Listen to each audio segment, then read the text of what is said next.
MUZKAST Experience. Aaron, Dave, and Patrick. ADP in the house. Always with us. Always with us. And on the Zoom today, Aaron, we got Sean from Behold the Beloved. Yes. Hey, how's it going? Good. Yeah. All the way from Mannheim, PA. Yes. So How's You know, things right out? off the bat, congratulations, guys, for saying our name right. A lot of interviews call us Behold the Beloved. You got it right on the point. I want to congratulate you on that. Yeah, we did something right. golfers clap for me. Because, when I got to that point, I was like, is it beloved or beloved? I'm going to go biblical. hey, speaking of the name, how did that name, how did that all come about, the name? Yeah, man, when you start a band, a name is like the most important thing almost. Like, it's like, this is what you're going to be called for the rest of your life. And, man, we had some cool names. We're like, we're going to be Crimson Tide and all these like rocker names. And, a couple of us, we got talking. We're like, hey, we're just average guys that know how to play instruments, but we're not the best in the world. We'll get better, but there's so many other people who do what we do. So let's do this right. And we're going to put all the focus on the one who's going to get us opportunities and get us far as a music career, and that's God. And so we need a name that points to him. And so we had talked about it for a while, and we're like, we want to focus on our beloved, like God, and to behold him. And so we're like, all right, then that's it. It's Behold the Beloved. And we read scripture and based it out of Matthew 3:16, which is the first time in the Bible where like God the Father, Son, Holy Spirit is all in one section at one time. I love it when it's live. My computer's dinging over here at me. Hey, update your virus protection. Anyway, so yeah, Behold the Beloved. It came to us. We wanted a name that points to Christ, because that's who's leading us. That's who's taking us places, and this is why we do what we do. Wow, That's great. that's a mouthful. But very informative. So I was looking you up on Spotify, and the first song on the list there is I'm looking for the name here because Aaron wrote it down. Playing with Fire. I love the guitar riff going right into it, and I was like, oh, You like that? yeah, that was nice. Was that you? No, I wish. I wish. No, Jeff, man, our lead guitarist, he's killer. He's killer, and he came up with that all on his own, just on the spot. When we're jamming out, we're like, we should make that a song, and bam. Yeah, it's a nice way to start, and it's a good introduction. Like, when I haven't heard the band, that was like, I just started at the top, boom, and that's a good one to start with. And Playing with Fire, we're gonna get to that in just a bit here, Yes. but what's the latest album? What's the latest release from you guys, and what do you got? You got anything you're working on right now? Yeah, so this past March, we released our new album, No Surrender, which has Playing with Fire. It also has other singles that we released late last year that was leading into this album. So it's been awesome to write this album and now to play it live. It's been a long time coming because, the whole world, I don't know if went into the shutdown mode. Mm-hmm. And so we're in California. We know. yeah, you know. I think the only other people that know more than us is China. Yeah. That's true. So we were in the middle of writing this album, and then we were in the middle of getting ready to go on tour, and then everything shut down. So we said, you know what, we're gonna take all the time to write this album, make sure we do it right, make sure it's solid, make sure we're rocking, and create a nice 10-song album. Sometimes as artists, our goal, especially nowadays, how song sales and CD sales go, a goal is to make 5 solid songs and then just 5 filler songs. But when COVID hit, we're like, let's make 10. Let's make 10 solid songs that could make the radio, that could make the charts even, and really just go for it. So yeah, Playing with Fire was actually our first #1 charting song on the album. We've had 4 so far, and we're going for more. So that was awesome experience. And what we're doing now is literally touring and playing this album and sharing it live with people. And towards the end of the year here, once festival season stops, we'll start writing the next one. And that's just how the music life is, man. You write the album, you tour with it, and then you write the next one. Did you feel that the lockdowns stifled your creation? I feel like it gave us a little calmness, actually. Our little first bit of a break? Our first album that we wrote, it was fast. Like we started writing music and then we started recording, and then it was like, go, let's get it released. Cause we have shows coming up and we want it out there. This time we could take our time, get it right, fix lyrics, fix, notes, put some different leads in there, be more creative with the production, and have a date that we wanted to release it that would be well enough time to have everything done by, and maybe even go back and fix it if we needed to. So, COVID sucked, shutdown sucked, but they took advantage of us with it, and we're like, all right, we're going to take advantage of COVID, and we're going to make a killer album. So when things start to open back up, man, we're going to get people something that they're going to love for a long time. So, well, it's fantastic. It's fantastic because I had not heard of Behold the Beloved before Aaron sent me the link, and I was pleasantly surprised. Cool, so, man. Yeah, it's solid. And you got such a clean sound on the recordings. Like, I mean, it's very well produced and everything. Yeah. Like, it sounds like you got a team almost. Yeah, we got man, every guy in the band puts effort into this, as far as creativity, lyrics, all that kind of stuff, and our production is actually one guy here locally with us that is just phenomenal, and he works fast, but he has such a creative mind, from all genres, and he kind of mixes it well. But us as a band, we give him so much to work with because we all have different styles as well. I mean, I'm into the more like, I'm a rock guy. I like, some worship stuff that has like leads in it. But Jeff, our lead guitar player, he is a hardcore 80s guy. He is Striper, White Cross, and all that you can hear in his guitar playing, I feel like, in his leads. So we have a good mix of people in the band, and our production guy knows what he's doing. Thornwall Studios, shout out to him. He is incredible. Woo. Yeah. Does he produce, master everything, or how does that all? Yeah. So he does our production. He'll record us. He'll do all the production work, the sounds that you hear in the background. We'll work with him, but he comes up with the main kind of like production melodies that are in the background, bells and whistles and all that, and he puts it together, and then he sends it off to get mastered. And I wish I should really learn his name. I know his last name's McKnight, but he sends it off to him to get mastered, and he does an excellent job mastering it. So it's two guys in full that record, mix, and master the album. That's great. I seen you're not on a label, and No. Probably there's some benefits to that, and maybe some pros and some cons to being signed. But you've been able to put out 2 albums in the last 3 years, with all the chaos that's gone on. That shout out to you guys putting that together. Thanks. Yeah, it's I mean, label is cool. A label would be cool. But it's got to be the right label. Labels do amazing things for artists and bands. I mean, they will promote for you. They will fund your projects and all these things. But then also, if you get the wrong one, they can own you. Right. They can own your lyrics and tell you what you have to write and things you can and cannot say. And then they have to get their cut, which there's no problem with that. I mean, they're doing work. So we found as a band what we're doing right now. If we're able to work our own, getting the word out there, do our own merch and all that stuff, and run everything ourselves, and it's not hindering our product, our band, we're going to do it this way until something down the line maybe come our way that makes sense for us to do. Back in the 80s, MC Hammer was selling records out of the trunk of his car at shows. I don't know if you know this story, but he was approached by a lot of labels.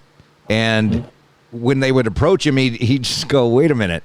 I make more money selling these out of the trunk of my car, and I own everything. Why would I sign that? Yeah, exactly. And it was really just waiting for the right label. or the right I deal. Think, do you know the band Red? Yep. Yeah. Yeah, I think Red went through that too. Like when they came on scene, they were hot and they were amazing. And I think they told a story to where their first label contract just bounded them and kind of like hurt them for a while. And it's not until a couple of years ago to where they were finally released from that contract and it was up. And now they're just Yeah, they're thriving. bigger. I mean, and they're bigger now than Oh yeah. than they were when they came out, which I mean is par for any course, right? But I mean, still, with their sound, they should have been 1-2 albums in, and everybody knew who they were. Yeah. That's what I guess I'm going at with that. Yeah. Yeah, but they are now independent and write what they want and put out albums when they want. So, which is cool. I mean, whatever works for whatever band. So, hey, Yeah. Dave, you mentioned their song "Playing with Fire." Can you? We're gonna play that on the MUZKAST version. Can you Give us a rundown on it? Yeah, a rundown on it. Thank you, Dave.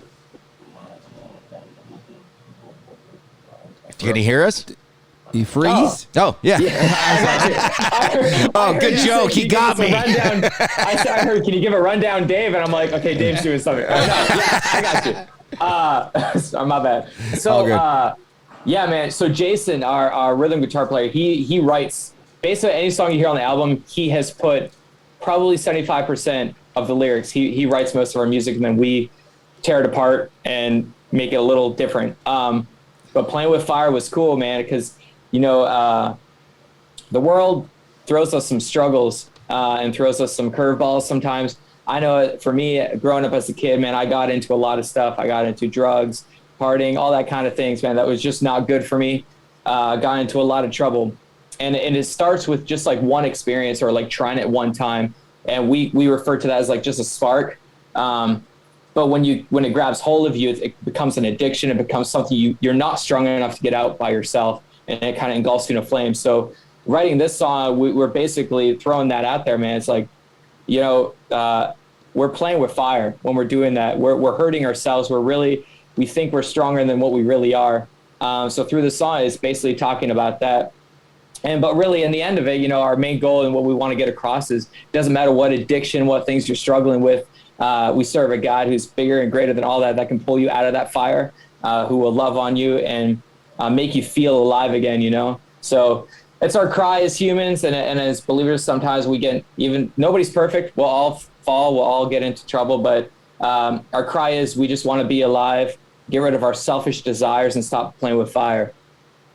Cool. All right. Let's do it. Playing with Fire Yeah, on man. the Rock Salt MUZKAST. Experience. Yes. Rock Salt MUZKAST Experience. Aaron, Dave, and ADP in the house. Yeah, oh my gosh. it never gets old, does it? No. Get some. Get some. Get some. It was our studio audience for Sean. There we there. go. Oh, man. All the way from Pennsylvania, because I forgot the town already. Mannheim, that's right. Yeah. Mannheim, Pennsylvania. Yeah.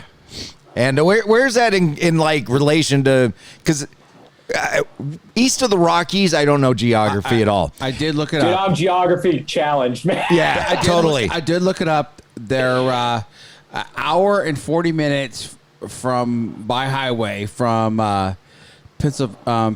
Philadelphia. Okay. Philadelphia. See, that's all I know about Pennsylvania is like, I know Philadelphia. Okay. And like, as far as I'm concerned, that's like Pennsylvania. That's it. Well, Pittsburgh. Oh, yeah. Pittsburgh. Yeah. And then I know of Allentown because of Billy Okay. Joel. That's like an hour from me. Yeah. Hopefully it's recovered since the 80s. No? No? Okay. Being from Pennsylvania, I got kind of an odd question because I like to hear it from people who are actually in these places instead of listening to, second or third hand from people like Brian Stelter. What is the climate out there being a Christian in a day where, they are, the other side is mounting up an attack. You can see it coming with this label, white Christian nationalists. They're already labeling Christians, and you live in a pretty progressive state like we do. What's the real climate there? Yeah, I mean, I'm not going to say like it's hard. I mean, I think everywhere that you go, there is the same kind of people.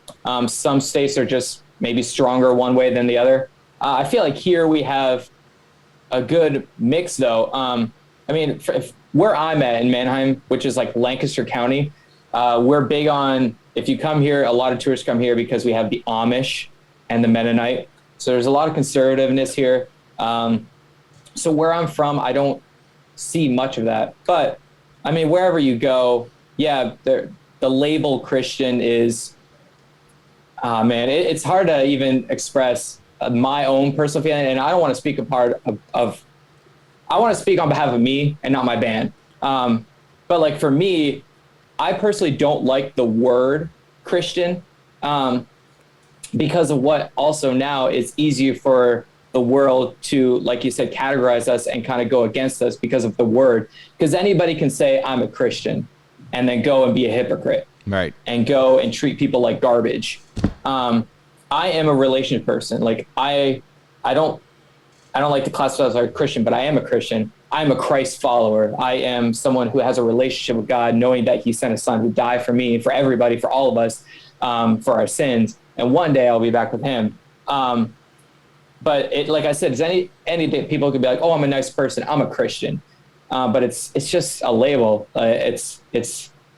Yeah. So I feel like that word is actually what people are going against. And yeah, we are coming in a time right now where there's a lot of pushback and there's a lot of violence and a lot of hate going to a word, Christian, against people who claim to be Christians.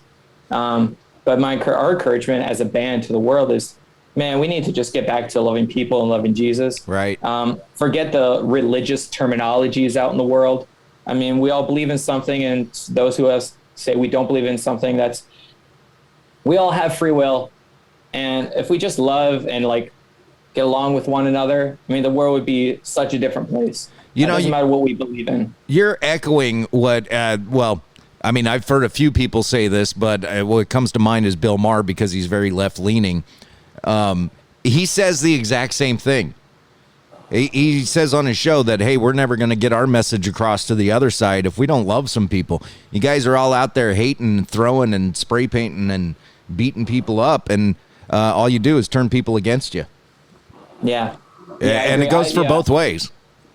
It does. When it comes to politics, I don't pick a side. I know what I believe in. What's right is right. Exactly. There's things that the left would be like, oh, this is what I believe in. I'm like, yeah, I see that. And then there's things the right goes, this is what I believe in. Yeah, I see that. But then both sides have things that I'm like, that's not really right. So I follow God, man. And I'm just going to love people and love Jesus. And I feel like my life will be good. I was just curious about that. As you can see, I'm in Facebook jail right now. Yeah. So, they let me out for an hour of the cell, so I'm hanging out in the yard. Yeah. I mean, if you want to go into conspiracy theories, I do believe like Facebook and all these things, there is something going on to where they want chaos because it makes them money. And if they allow to stop people from spreading positive or even Christ-like minded people, if they make them quiet, it's easy for chaos to roam free, and they make money. Well, welcome to the party, Sean. Yeah. Now, getting back to your music, because I know you didn't come here to talk about all that. Getting back to your music, you said your producer puts in all those little bells and whistles. I like to throw this out there. I'm a bit of a percussionist. So, if you ever need fill-in, I play tambourine. Nice. I play cowbell, and then for an encore, I'll come out and do this crazy triangle solo. Yeah. Now, wait, hold on. Can you play the shaker? Well, I'm working on that one. All right. That one takes a little, that one takes a little dexterity. People think that's so easy, but man, I hate that thing. And if you want him, he there's a lot of bands after him. Yeah. So you got to book early, but all right. I'm just playing. So in the band, we got Sean, yourself. You're the lead singer. Yes, sir. Sheldon, he's the drummer. Is now what? You said Sheldon and Jason. He's the rhythm guitarist. They're brothers. They are brothers. Yeah. Do you get some of that sibling rivalry going on in the band? I wish that'd be more entertaining. It's not like Oasis where they're beating each other up during recording sessions. And no, man, they more so agree with each other. So that's like 2 against me. If I have an idea that one of them don't like, I know that both of them won't like it. So it doesn't work for me. It's like, go ask Dad. Nah, don't even bother. We know how they're going to vote. Yeah. Jeff on lead guitars and Tim on bass. How long has this incarnation of the band been together? Yeah, I would say us 5 as a core have been together for 4 years. Prior to that, it was we didn't have Tim. So this band, this Behold the Beloved version, is 4 years in. I mean, Tim was our last person getting in. We had a part-time bass player, and we knew things were picking up. We're like, we need somebody full-time at practices, writing music that we can count on. And Tim was literally coming out of high school. He was going. We had our first album, Saints Were White. We were doing a album release show with Disciple here in our hometown, and I approached him because I knew him for years, and I said, "Hey, I know you play electric, but can you play bass?" He goes, "Yeah, I could play bass." And I was like, "Would you want to be a part of this band?" And he said, "Yeah, I would love that." I said, "Okay, cool. So you have 1 month, and in a month we're playing our first show at Disciple, and we're going to release our first album." And he goes, "Okay, I got to talk to my mom because I got finals for school." I got homecoming coming up, graduation. I'm a little busy right now, guys. Yeah. But we've had him since, and he adds a cool attribute on stage, man. He goes wild, so I love it. So Mom must like the band too. Yeah, Mom likes the band. Yeah. And just so we're clear, we're not talking about Timothy Gaines, right, on bass? No, Because I think he's available right now. Yeah, maybe. Maybe. He's got some time. Yeah. So when you said, Jeff, you're a guitarist, Yeah. puts together 75%, and you guys then kind of tear it up. You know, who's the second one that kind of, who's maybe the secondary writer of this all? Yeah. So it was Jason, our rhythm guitar player. Oh, yeah, okay. No, you're good. So he does most of the writing. I would say me and Jeff, and only me because when Jason gets in, he uses like a thesaurus. He gets into like he doesn't want cheesy songs. It's easy to make cheesy lyrics. He wants, ear-catching words. They're like, oh, that word, I would have never thought to put it there. But then he hands it to me, and I need to now. He doesn't write it with a certain, like he has kind of a melody, but he kind of just writes and gives me like a overview of what he heard. But I need to now make it into a melody. So some words don't fit, or maybe we need to take 2 or 3 words out or change it up a little bit. I will more so write the rest and mostly put more input into the chorus. I need to believe the things that I'm singing. I need to feel it. I can't go on stage and perform and make the listener believe what I'm singing and sing with me if I'm just trying to memorize words. It's easier to memorize if you believe and feel what you're singing. So I would say I probably put a second effort into changing it to where it flows with me better because I'm the one that has to sing it. But Jeff does a good job also bringing in lyrics because, we also want to make sure the things we're saying is biblically true. There's no gray area. So he kind of vets through that as well. But then every time we have a song, we submit it to, there's a core group of people, about 3 or 4 people that we send our songs to just read the lyrics. They don't hear the sound. They don't hear the guitars. They just read the words, and to make sure that we have outside people checking it, just to make sure, it makes sense and we're not contradicting ourselves and what we say is true. Yeah. They'd be like fact checkers, Aaron. Yeah. Exactly. You talked about you're going on a tour with Chaotic Resemblance and Relentless Flood. Are you doing this full time now? I mean, is this the band is the job? It's getting there. Okay. For me, it's I mean, we all work except for Tim now. Tim's going to college. But he's still on the road because it's local. His college is near us, so he can always get off. But all of us have full-time jobs Monday through Friday. So we all put about 45, 50 hours a weekend on the weekdays. And most of our practices come at evenings. Most of our shows are weekends, or we have to take off work. So luckily we have jobs who understand what we're doing and allow us to take off. But for me, like I'm trying to make this for all of us, but for me, it needs to start with one guy. So I put about 50 hours at work, and then my evenings are balanced between being a husband, a dad, and then running social media, running merch, my wife is our manager. She's reaching out to places, booking shows. She's answering emails. We put another 40 hours through evenings throughout the week doing this. I would love if we get to the point where it could be full-time, but for our genre, it's not the easiest. I mean, we're relying on mostly churches, church venues to book us. And we can't really charge a whole lot because we're not like a mega band. So to pay 5 guys to not go to work anymore to support their families is very hard in our genre. And not a lot of bands are able to do it. And if they do, I have no idea how they're making it. That's it's like those ska bands. I don't know how they make it, man. There's like 12 guys on stage, or even, Crowder is a big band now, but at some point, that dude's got like 15, 20 people up on stage. I'm not even sure what they all do. Yeah.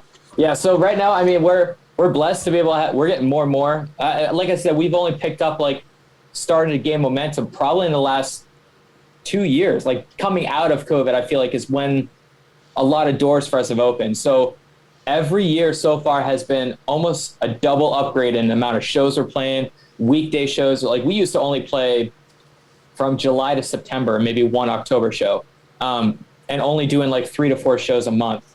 Now we're playing. We started in March this year with a tour with the Protest, and we've been playing 5, 6 shows a month, and we're doing week runs. So yeah, we already did a week run and had to take a week off work, and now we're coming up. Next week, we head out on the road for a week and a half, bringing Chaotic Resemblance and Relentless Flow with us on the No Surrender Tour, which I'm freaking stoked about. Those guys rock. So I'm excited to share the stage with those guys and just do some work. Well, I don't know the guys in Relentless, but those guys in Chaotic, they're pretty cool guys. Yes. Where is that run taking you? So we are starting in Galion, Ohio next Wednesday, the 31st. And then we will come back here to Mannheim, Pennsylvania at the Junction Center on that Thursday, September 1st. And we didn't do a good job with this because then we're driving all the way back out to Somerset, Pennsylvania that Friday. And the weekend right now is up in the air. It might be a day off, and then we might play somewhere in New York or Pennsylvania.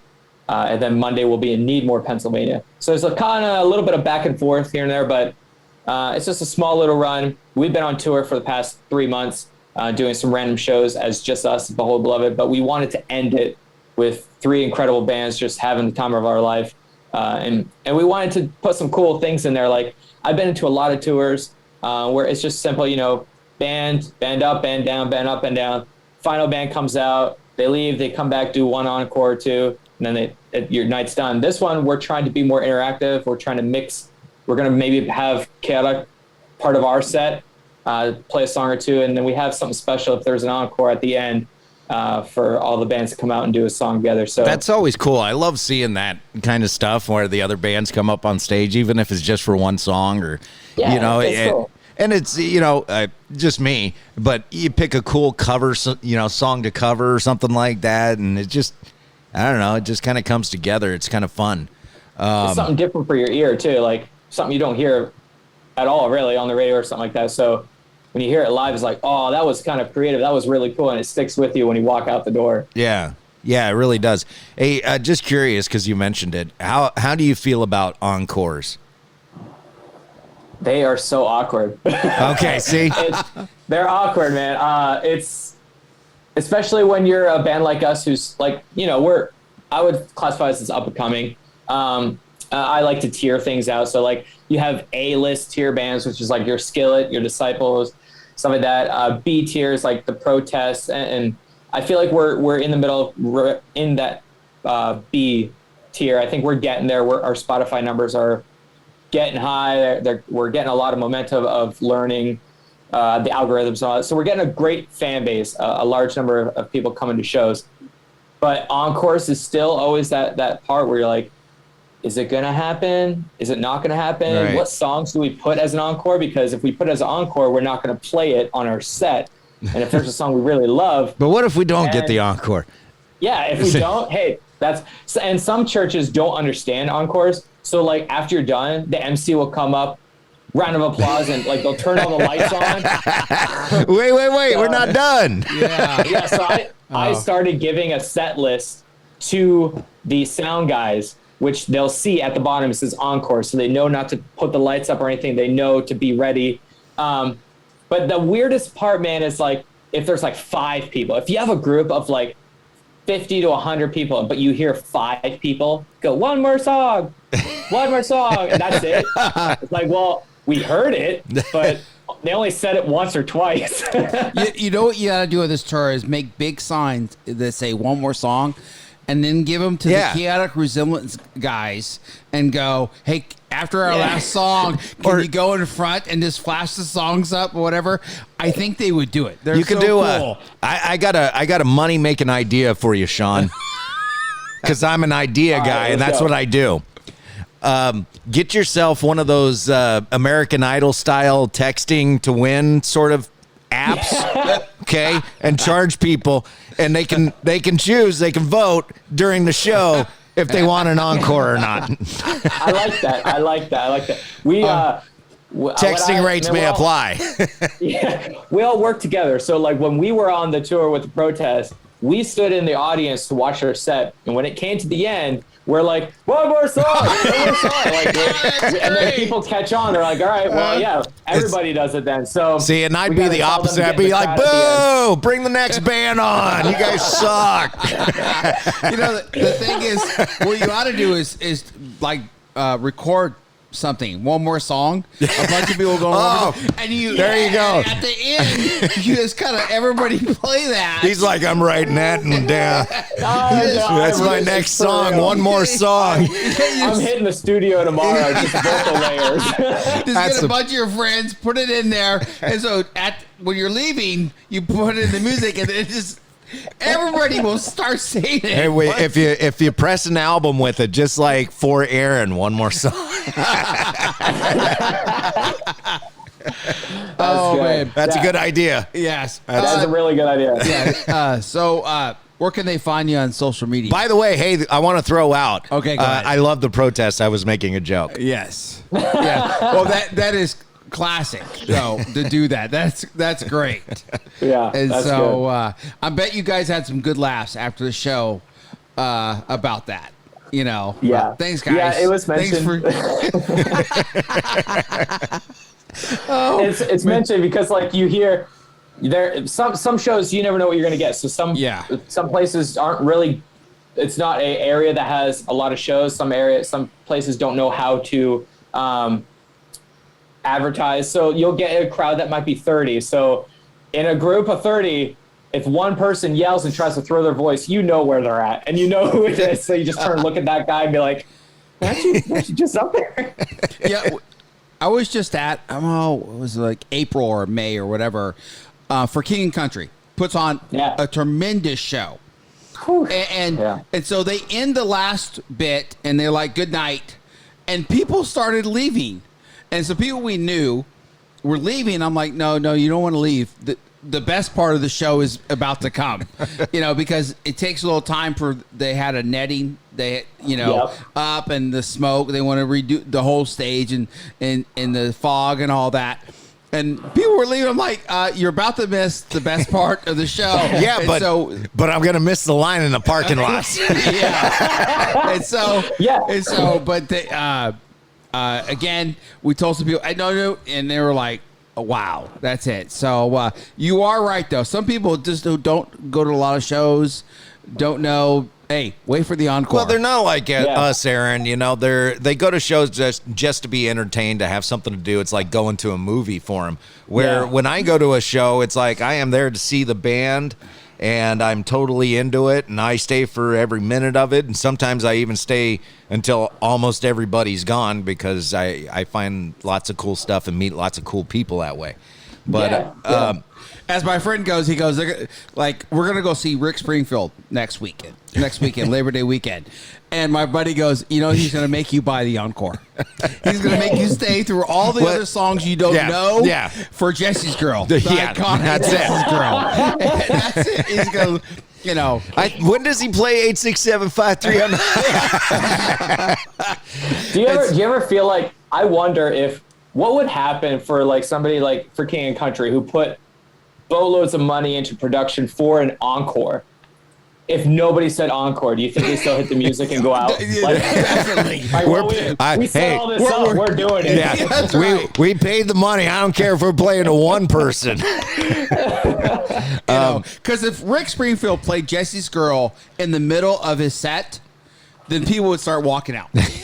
And go. It's at a casino, so people would just walk out and go back into the casino. I saw Bowling for Soup one time, and you know, they had a big song called 1985, and this person up in the front all through the show kept yelling 1985, and he finally told her, "Hey, listen, I don't know if it's a secret or not, but we saved the best song that everybody wants to see for the last song, so you're gonna have to wait."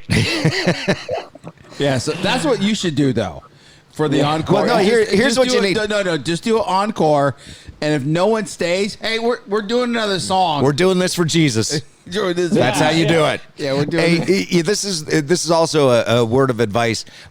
This one more song, because you really need to do this now. This one more song, you need to make it your anthem. It's the anthem song that everybody wants. It's your Enter Sandman. It's your Rock and Roll All Night. It's the one that is just like, that's the one.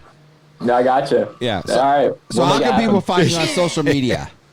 Yeah, you can find us at our Facebook, Behold the Beloved. I think it's like Behold the Beloved Music. If you use like the www, I don't know if people actually do that. Okay. Look up Behold the Beloved. We're on there. Instagram, Behold the Bee. We have a YouTube channel, and you can find all our music anywhere you find music: Spotify, Amazon, iTunes, all that kind of stuff. Nice. Well, our MUZKAST version is only on Spotify, and we're going to play the song Remedy. Can you kind of lead us into that? Tell us about the song. Before I do, I want to make sure also, beholdthebelovedmusic.com is our website. Okay. You can find all events, merch there. You can find our new ministry that we just started. We started a women's ministry. You can find information on that. Anything you want to find about us is there at our website. But Remedy is it was like our first song. I mean, we had EPs before our first album. But Remedy was on an album where we started to find our sound. We started to create our own music. And it was our first single that hit radio. And it's kind of like the song that pushed us to, all right, I think we have something here. I think we're going to keep going. And it just talks about what we were talking about earlier. Is like, man, we live in a world that is just crumbling. And it's there's a lot of hatred out there. Things are just more expensive than I feel like they should be. The world is falling apart. And we need to know that this is just Earth. Like, this is just the world we're living in now. And that we're out of control. We can't control the things that happen, but God can. And if we want to see kindness and peace in this world, if we want to see things back together, if we want to see things fixed and want to see this land be healed and kindness be brought back, it's only through God's love and strength that can make that happen. And that applies to our own lives too. If we're struggling with things, like, God's the only remedy in our life that can put us back together again and help us move forward. So it was a blessing to write this song. It was so much fun doing it, our first single, and a lot of people gravitated to it because a lot of people out there see what we see. It's no mystery what's going on in the world. It's hard. It's hard to go through life, but if we go through life alone, it's going to get harder. If we go through life with God and knowing that He's the one true remedy of our life, things will be a little bit easier. I'm not going to say it's going to be perfect and the easiest life, but we'll find more clarity on how to get through it. All right. Cool. Well, thanks for coming on the show, Sean. Thank you very much. Hey, man, thanks for having us. Appreciate all the work you guys do for us as musicians and bands. Well, and welcome to the Rock Salt family. Yes. Yeah, man. That's great. I'll be calling you and texting you like all the time, you know. And since we're 3 hours difference, you know, it'll be like midnight, 1 o'clock in the morning. All right. So right, just be I'm down. prepared. You know, Patrick and the other guys can fill you in on that. But anyhow, hey, thanks for coming on the show. It's Behold the Beloved Remedy on Rock Salt MUZKAST Experience.